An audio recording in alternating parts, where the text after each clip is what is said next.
Bienvenido a este nuevo video donde hablaremos la definición de la integral indefinida. Bueno, sabemos que en matemáticas las operaciones siempre tienen su inversa. De la suma es la resta, de la multiplicación es la división, y si tenemos potencia, entonces el inverso sería la raíz. En el cálculo se tiene lo mismo. Tenemos aquí este gráfico donde vemos, sí, que tenemos aquí una función y igual a f de x.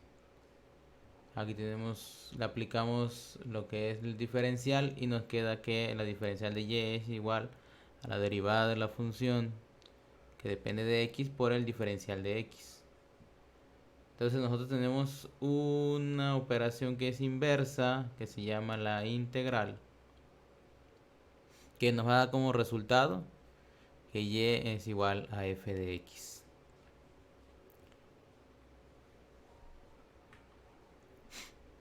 Podemos decir entonces que el cálculo integral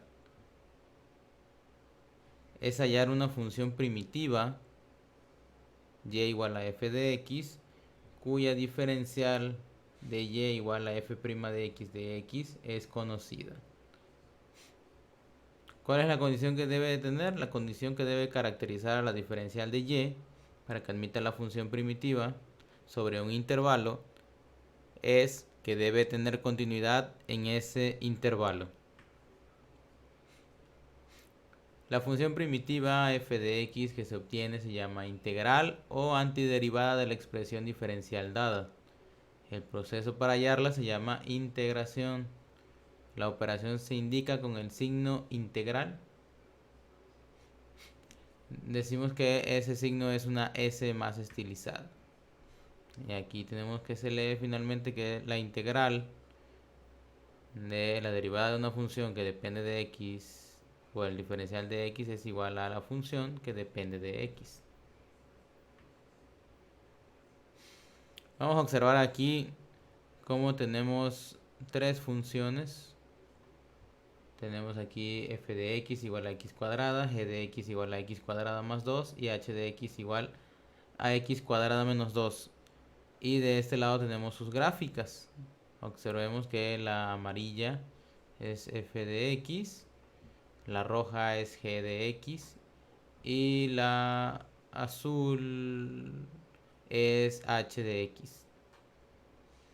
Muy bien, cada una de ellas es una función única. Al ver sus gráficas nos damos cuenta que son muy parecidas. La diferencia entre ellas es el término independiente, el cual es constante. Observen que la única diferencia que hay entre las gráficas es el movimiento vertical que tienen. Y ese movimiento vertical se lo da el término independiente. Estas tres funciones entonces son parte de una familia de funciones. Todas ellas pertenecen a una familia de funciones. Revisando otra vez las mismas tres funciones. Si yo la derivo, la derivada de f de x con respecto de x es 2x, la derivada de g de x con respecto de x es 2x también, y la derivada de h con respecto de x es también 2x. Observen que para toda la familia tenemos la misma derivada. Y de forma diferencial tenemos esto. La diferencial de f de x es 2x de x, la diferencial de g de x es 2x de x, y la diferencial de h de x también es 2x de x.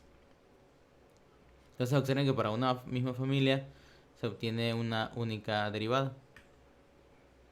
Entonces acá decimos que se puede expresar esto, que la diferencial de f de x más c es igual a la derivada de f de x con respecto de x por el de x, donde c es una constante arbitraria, porque recordemos que la derivada de una constante con respecto de una variable es 0.